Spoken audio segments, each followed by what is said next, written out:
Let me tell you guys my 3 pet peeves when traveling, okay? Taking your shoes and socks off on a flight. You are a serial killer. I've seen it.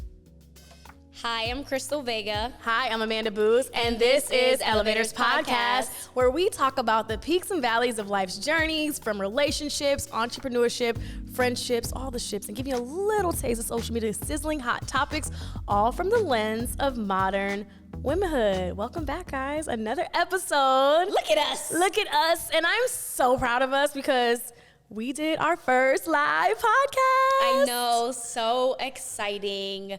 It was such a good experience. Yes. We definitely, I'm still catching up on sleep from going to Virginia and Hampton University. Same. And that happened a little while ago. So. Same. I'm still catching up on a little bit of sleep from that too. Yeah, it's crazy because I feel like in your 30s, sleep is needed, okay? I remember where we literally could just like go days without getting full 5 to 7 hours of sleep and still be moving. But now, one day will take you out for the week.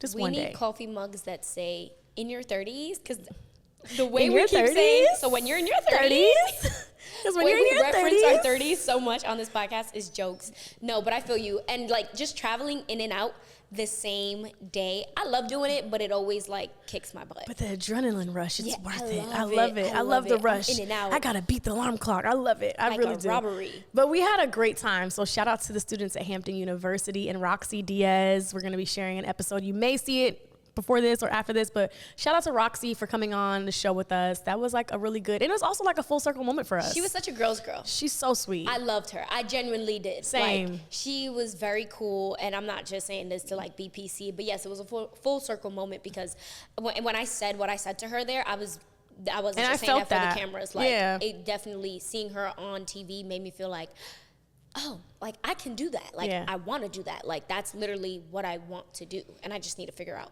how to do it. and you're doing it. That's and the thing. Look at us doing it and you're now. doing it. I feel Years the same later, way. Yeah. representation is important. And it matters, yeah, because we all started our journey at BET, and then literally, you know, we talked about that and had her on the show. So I think that same to your point, I feel the same way. So it felt great.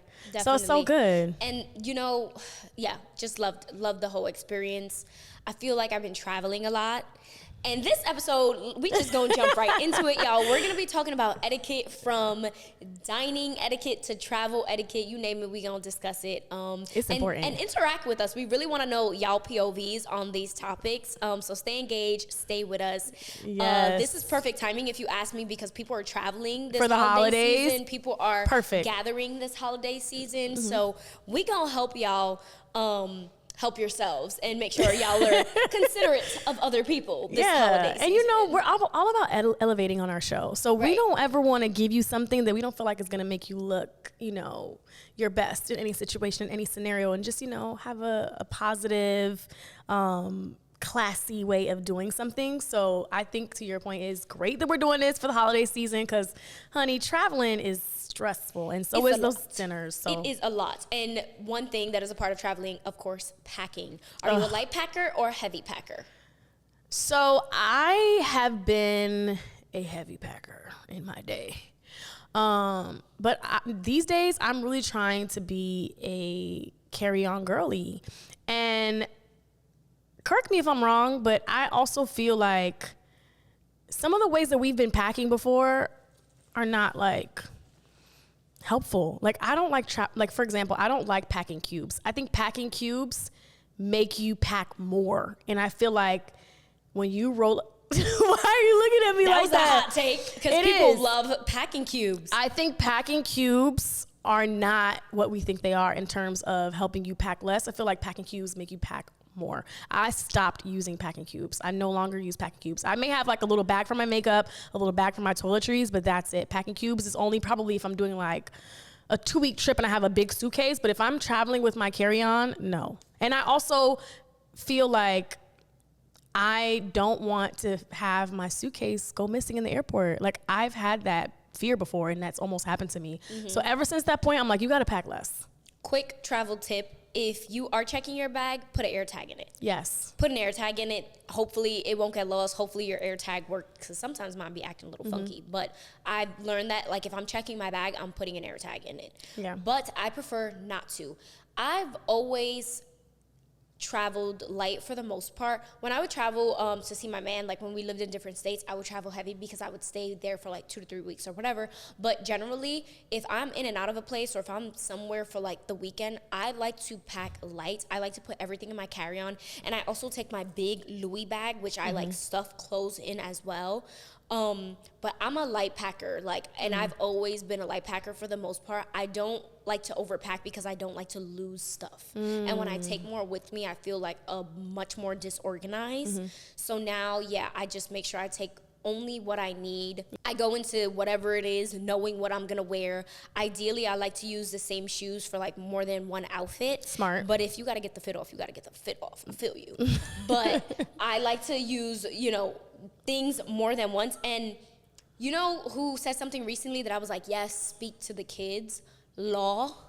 What did he Zendaya say? I love stylist. Law. Oh my God, I love him. Yes. Law, please come on Elevators podcast, please. We want you on the show. Not us begging. But begging. He literally said on a podcast recently, he was like, I hate this whole like ideology of only wearing clothes once. I love that he said that. Me too. I'm my like, goodness. please, because I am big on that. Like if I'm buying a quality piece that's like X amount of dollars, I'm gonna wear it till the seams bust, honey. And that's how I am with like my Louis bag. Like, yeah, it costs $3,000-$4,000, however much it costs, but I wear that bag like it's nobody's business, and that bag is so dependable. It has not ripped on me through travel, like, and I got it to travel with it. I'm all about using like good like pieces more than once. So I love that he said that. And, I agree. You know, I also feel the same way. I feel like you definitely need to use your stuff. And just because you took a photo in it, if you have an outfit that you took a picture on for social media or Instagram, rewear the outfit, okay? No one is clocking you. It's your pockets, and money is not easy to come by. Please rewear that outfit. Yeah. And something else I wanted to say, another tip that I would like to give people out there is if you are traveling, because you mentioned designer items, if you're traveling with designer items, always, always, always keep your designer items in your personal carry-on. Hear me out on that. Keep it in your personal carry-on because not everybody can be trusted. Something else I like to do is lock my suitcase, because I had a situation where I was traveling somewhere and my mom gave me like this vintage, it was like a Gucci clutch.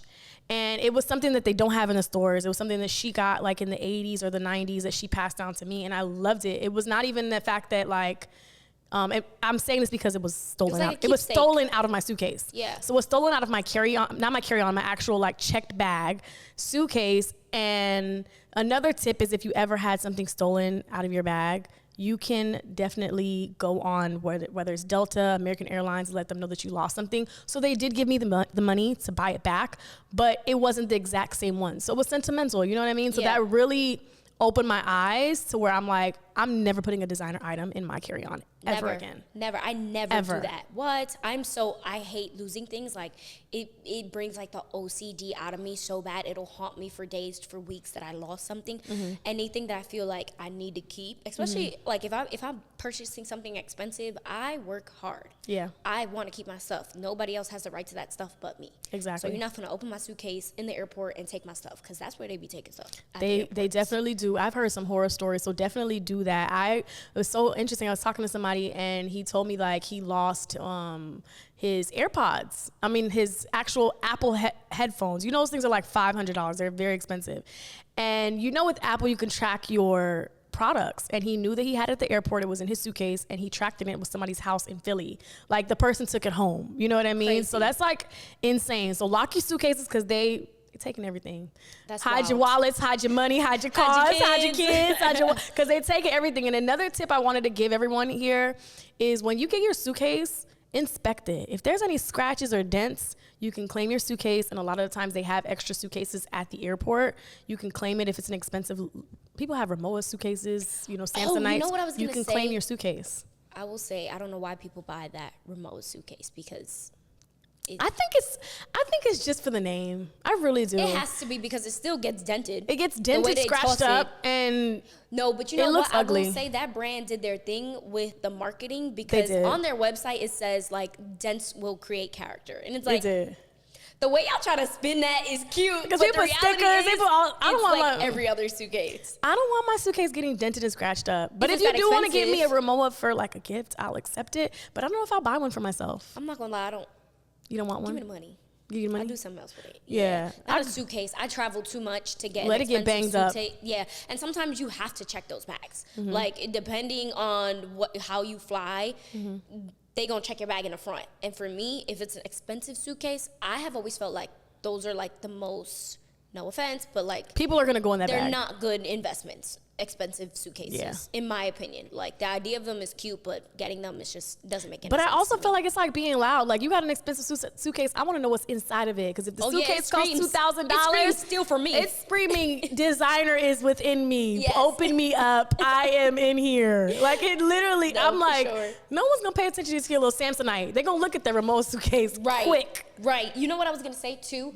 I heard, and do not quote me, but like, if you have like certain credit cards and certain things get stolen and you bought that flight through that credit card, the credit card provides you insurance on certain things. So make sure y'all looking at y'all fine prints to the credit card y'all using when y'all book flights. I'm not gonna say the name because I don't want to drop too many labels here, but right. Yes, look at what that credit card holder provides for you guys, because some credit card holders provide insurance in certain realms as well. That's one thing. And then the other thing I was going to say is that when y'all are flying, have some decorum. Our HBCUs have a legacy that's straight up golden. And McDonald's is proud to help keep it that way. Since 2021, the Golden Arches has connected with the Thurgood Marshall College Fund to provide $1 million in scholarships for students headed to our HBCUs. That kind of cash helps keep bright minds on the yard, dreams within reach, and the future golden. Learn more about McDonald's Black and Positively Golden scholarships at mcdblackscholars.com. Okay. Who raised y'all? Let me tell you, my biggest pet peeve when I fly is somebody who leaves the window open and the sun is beaming. Really? Does it matter what time you're flying? Because I feel like I'm the opposite. Like, I want to look at God's creation. Like, traveling in the clouds, I want to see the sun. I want to see the weather. I want to look down and be like, oh, I know where that's at. I'm looking out the window, so I'm always, can I get a window seat? I'm like a window seat girly. I love the window seat, so I can control it. And if you're sleeping, I'm sorry, the window shade is going up. I want to look outside. You're one of those. Oh, I do not like you, honey. But then also, do you want to know one of the reasons why I feel like I have to have the window shade up is because I have a fear of turbulence. I'm always scary. So if I feel any rattle, any turbulence on a flight, I want to look outside like, what's happening outside? What's going on? No, that's out there? exactly why I keep the window closed. I'll peek if I need to peek to see what's going on, because I'm scared of flying too. I literally hate it. But once I see, okay, we good, I'm closing the window again, because I feel like looking out the whole time reminds me that I am so far up in the air. You don't want to be reminded of that. that. I don't want to be reminded. Yeah. I want to feel like I'm in a time machine. Okay. More so. But so we can't we can't sit next to each other. No, we can't. And you know what's so funny? We Listen. So you want to know what's so funny? When we went to Virginia, I literally, I didn't even know my flight back was going to be next to her, but I was joking. I was like, I'm sitting next to you. And lo and behold, I sat next to her, and I was in the middle seat and she was in the window. And there was another gentleman on the left of us, and she was on the right. And I said, y'all know the rules, right? Middle gets both armrests. So let's talk about it. Let's talk about the armrest. Let's end this debate once and for all. My take on it is, if you're in the middle, it's already an inconvenience. So the armrest is there for my convenience. So you guys have the left one, you have the right one, but the middle two is for Big Mama in the middle, okay? It's for me. Who told you to book the middle seat is the question. Sometimes that's all that's left over. If the middle seat is all that's left and I have to sit there, I think that common courtesy is whoever's in the middle, and I feel like this is a unspoken rule. We might need a flight attendant to chime in and let us know, or you all let us know in the comments if we post this on social what y'all think. But I feel like if you're in the middle, you deserve, for your struggle of having to get that seat, you get both armrests. What do you think? I'll give it to you. Okay. I'm not mad at that. Okay. You get to lean on the wall. Yeah, I can lean person on gets the to kick window. their feet out. Yeah, but I will say that it's a sharing space. Like, Okay. don't try to debo your way into my space, because as a petite mommy, that is something that I deal with all the time, and that's exactly why I intentionally make sure if I don't have a window seat or an aisle seat, I'm not flying that flight. I'm going on a different flight, because I am very petite, and I always end up in these scenarios where the person next to me ends up in my seat somehow. And it just happened to me. It literally just happened to me on my flight a couple days ago. Let me tell you what happened. Because I almost knocked him out. Hey elevators, this episode is brought to you by Ford. You know we love dropping gems on ways to elevate in life, so we had to take a moment to talk about why being open to new roads is so crucial when chasing your goals. See, because when you're on a journey to elevate your life, staying flexible and ready to adapt can unlock amazing new opportunities you could have never imagined. It's all about finding the freedom to change course. So if you're feeling the vibe to break out of your usual routine and reroute your journey, lean into it. Reinventing yourself is such a powerful way to live more fully and get the most out of every moment. On the road of reinventing ourselves, it's just as vital to find those little things in life that gives us a sense of stability, like the new Explorer. Turn up the adventure with Ford digital experience, including a 13.2-inch center touchscreen where you can always watch the latest episode of Elevators. Don't forget who put y'all on. Start your next adventure in America's all-time best-selling SUV. Based on S&P Global Mobility 1946 current U.S. total new cumulative registrations for all vehicles identified as SUVs. The new Ford. Well, you know what it is. It's all in the name. The new 2025 Ford Explorer, built Ford proud. The guy sitting next to me, and I understand this struggle because my boyfriend has like arms like this too. Yeah. Like he can't help it. Yeah. Right? But that's why when we fly first. Because he knows it's uncomfortable for him to sit in A seat that's not comfortable, yeah. Especially if I'm not next to him and it's somebody else. He literally has told me this himself. Like, I will not fly if it's not first and I'm flying by myself. Because whoever is next to me is not going to have a good experience. And I'm like, that's so considerate of you to say, because I have sat next to people. Yes, and I have sat next to people who don't think that way, and they sit next to me and they're like, they think it's free game. And baby, no, it's not. Because I fit directly in my seat. This guy sitting next to me, he had like muscles, and I had went to like grab something, and then I sat back. His whole arm was in my seat, and I was like, excuse me? Yeah. And like, he was like, I'm like, yeah, you do. Like, honey, I don't know what to tell you. Like, you do need to tuck your arms in. This is my real estate on the flight. This is my real estate. This is my real estate, yeah. And I wasn't even trying to put my arms on the armrest. He was genuinely in my seat. And God, it wasn't even like that. an armrest thing, so that irritated me, right? I hate that. And I'm like, he kind of like made it like a, and I'm like, nobody told you to go to the gym.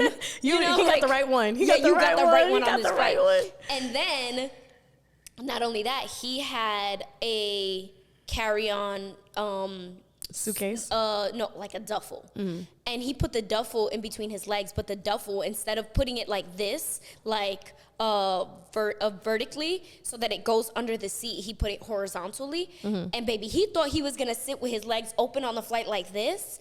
I said, I need you to close your legs. That happened to me before. And I was so surprised that he even did that, because like, have some respect. Like, he probably thought that I was young or something, but like, that is even worse. Like, you assume that because you have this person next to you that you were going to be able to take advantage. Like, the leg thing really, really irked me bad, because it was so like masculine and intentional, where he was like this, and I was like, no, I need you to close I literally tapped his leg. Like, I need you to close your legs. That happened to me before. I was on a flight, and you know, I'm not as petite as you are, but like, I sat on the window, and this other dude opened his legs literally, and like, you know where like your own table is, where you get served. His knee was in the middle of my table. Like, you're too into the seat. I was like, absolutely not. So you know what this made me think of? Let me tell you guys my 3 pet peeves when traveling, okay? Let's start with, and they're not in any order, but let's start with my 3 pet peeves. 1, I know we are no longer in COVID, and I know that, you know, we at a time had to wear masks on a flight. I feel like if you are sick, you should wear a mask. Coughing openly on a flight is one of my biggest pet peeves. And I'm not talking about I'm talking about the huge sneezes, chews, and like, no, because we're in a confined space. I feel like for that hour, 2 hours, 3 hours, like, wear a mask, or like, you know, confine your coughs to like, you know, the proper way to cough is in your elbow. Like, hello, cough properly. Y'all didn't learn elbow? The coughing in the hand and touching stuff for me, it's elbow. Drives me nuts. That is a fact. I hate that. So that's one of them. My second one is taking your shoes and socks off on a flight. Like, maybe I'll be okay with the socks, but taking the socks off and having your bare foot on a flight next to somebody, the feet is just ew. Like, I hate seeing the serial feet. killer if you do that. If you have your bare feet out on a flight. I've seen it. If you have your bare feet out and you literally took your sneakers and your socks off. I'm not saying if you have sandals. I'm saying if you took your sneakers and your socks off, you are a serial killer. I've seen it. And the third and final thing that I absolutely cannot stand is the people who get up as soon as the wheels touch the tarmac. If the wheels touch the tarmac and you're already standing and bolted up, we still have to wait 10 to 15 minutes to get off the flight. And here's why. I know that I was talking to somebody about this and they were like, they don't understand why so many people hate that.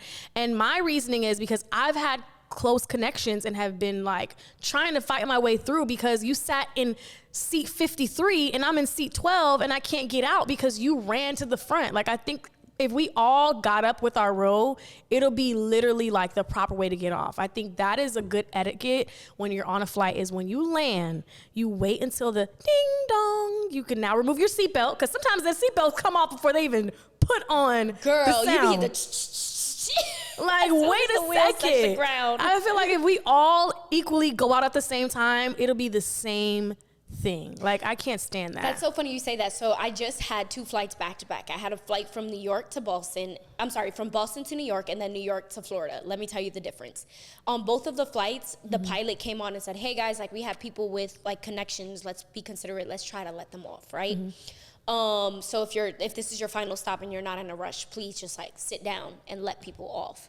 On the flight from Boston to New York, that went out the window. Nobody sat down. Everybody still got up. And I was like, this is so New York of y'all. Like, I can't stand us sometimes. But on the flight from New York to Florida, everybody stood in their seats and let the people with connecting flights get off. And I was like, that is so sweet.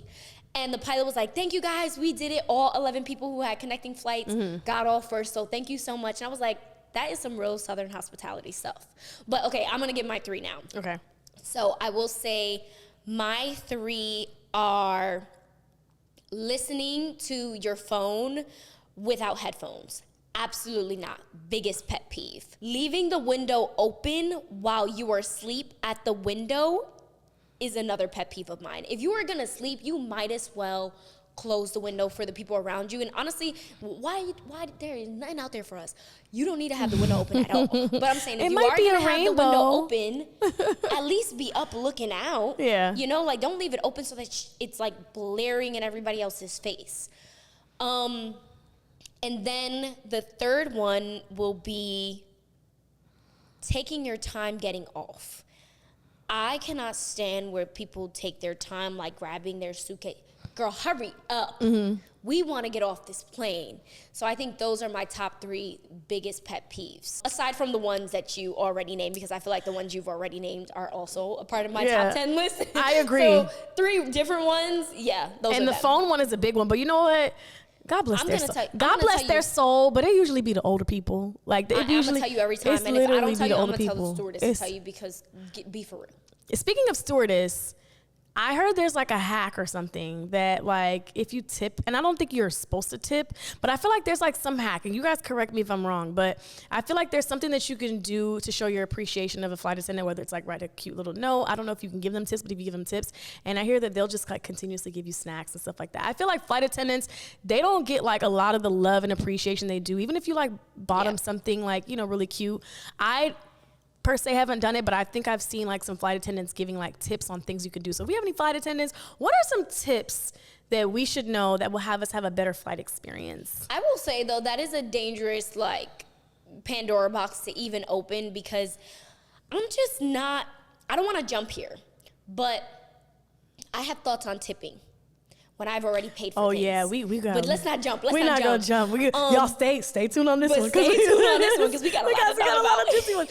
No, but I think that we definitely be respectful and mindful. When Krystal and I was actually traveling, and here's the thing that goes a long way. I think a lot of times when we're rushing, like, try not to rush when you're traveling. We know that it's already a hectic situation, and people feel that energy. But I was literally at the airport, and I feel like you could get whatever you want. And I always feel this way. You can get whatever you want in the world by how you treat somebody and how you speak to somebody. We literally took like maybe less than 5 minutes out of our day to speak to a woman that was working at the counter, and she was so kind and so polite that she upgraded my seat. And I feel like you can get those little things if a flight is not too, packed or full, just depending on how you speak to somebody. So always be mindful of that. I wanted to talk about TikTok worthy packing fails or hacks. Okay. So you said you hate packing cubes. And I think that's crazy because people talk so much on TikTok about packing cubes and how it's like saved their life and stuff. And I personally have never understood, because if you ask me, it all takes up the same amount of space. Agreed. So that's interesting. You know what's one thing I think is overrated about like a packing hack? Putting your makeup in these additional like travel size kits. Why? That's so much extra work. Wait, what do you mean? Like, people put foundations in like travel bottles and like stuff, I'm like not products doing that. over to travel size things. I'm not doing that. I just don't understand that. It creates so much work, and I like to identify things based on the packaging. So that's also why I'm not like an aesthetic fridge kind of person. I like to look and see where the ketchup is at quick. You don't want the ketchup in a bottle that doesn't look like ketchup. Yeah, like I don't want to have to read every single label. And that's so you're the way not I an feel. aesthetic packing person. I'm not. So I like to identify quick. Like, you're what's my more foundation? practical. You're more practical. Yes. I agree. So the only things that I'm actually getting something for is like if I want a soap bar, I'll use a soap dish, or I'm gonna put something over my toothbrush. But I'm with you. Like, I'll have like a bag designated for the toiletries, but I'm not gonna buy like all the yellow bottles, because who's emptying that stuff out? And sometimes that stuff sits for years and you don't even realize when was the last time you put it in there. So I'm not doing that. Something else I want to say is, can we all please, if you know you're traveling on a Monday, can we all agree to not pack Sunday night or Monday morning? Why do we always wait till the last minute when we have to pack our suitcase for a trip that we planned 3 months ago? Why are we all living the same life? Like, why do we all do that? That's a good point, because I am guilty. Guilty as charged. I literally So be what would you packing. say is the rule? If you planned a trip, what do you feel like is the best time frame of when to pack your suitcase? Would you say it's A, 3 days before the trip, B, 1 day before the trip, or C, a week before the trip? I would say 1 day before the trip, because a lot of the things I may be packing are things that I'm using.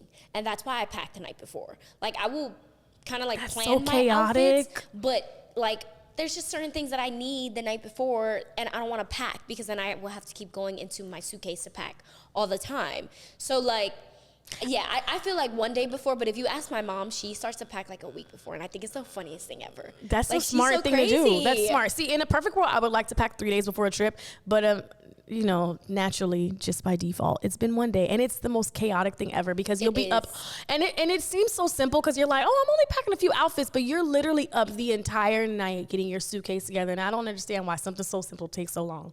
I know. You know what? Well, here's a little travel hack when it comes to makeup. Get you a little cositas makeup bag, because I just be grabbing my bag and putting it in my suitcase, because I keep all my makeup in my cositas bag throughout the year, and it's like organized in there. When it's time to travel, I just grab my bag. It's perfect. And I just put it in there. Everything's in there. I have like 3 makeup bags. I have a cositas makeup bag as well, and I have like 2 more, but you could fit any and everything when it comes to makeup in there. It's literally a Barney bag. That's what you said, right? It's literally a Barney bag. Really quick, let's talk about hotel etiquette, and then let's move into dinner. What is, like, in our perspective, the rules of like housekeeping? I know there's a lot of people who, and I'm one of these people, when I'm staying at a hotel, I know that the hotel gets cleaning services every day, but me personally, I like to clean up before they come and clean up.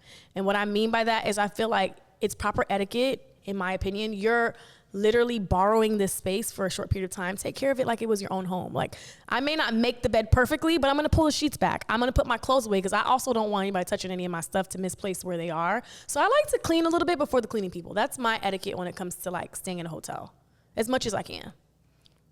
My etiquette goes out the window when I'm in a hotel. I paid for this, okay? Clean up after me. Certain things, if I don't want anybody touching it, I will put it away. But for the most part, I am calling the front desk 20,000 times. I am. Oh, you're one of those. I'm one of those. I'm irritating, and I know it. But like, not intentionally to be irritating, but like when I'm at a hotel, like I'm chilling. Like that's my time to kick my feet up. Yeah. So I like to take advantage of what I pay for, and the services that I pay for. So all my etiquette goes out the window for The sure. one etiquette tip that I don't think I have etiquette for in this regard is if I'm staying at a super nice hotel, I'm from round the way. I'm leaving with something. Shut up. I'm leaving with something. I'm leaving with I've left with a robe before. I've left with a robe. I've left with the sandals.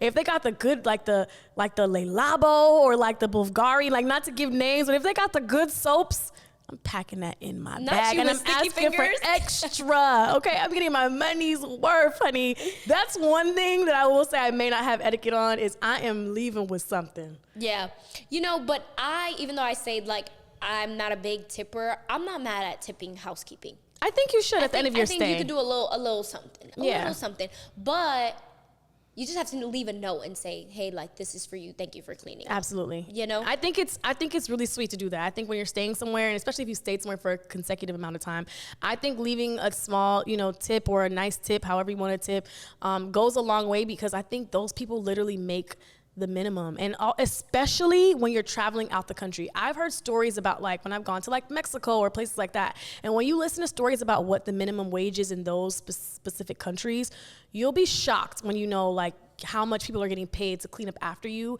and it will make you even more want to tip and be courteous of those people because like you can't even imagine, like some people make less than $5 a day in some of those countries. Insane. And we're living the luxury and they're cleaning after us. When I travel internationally, I tip much more. Yeah.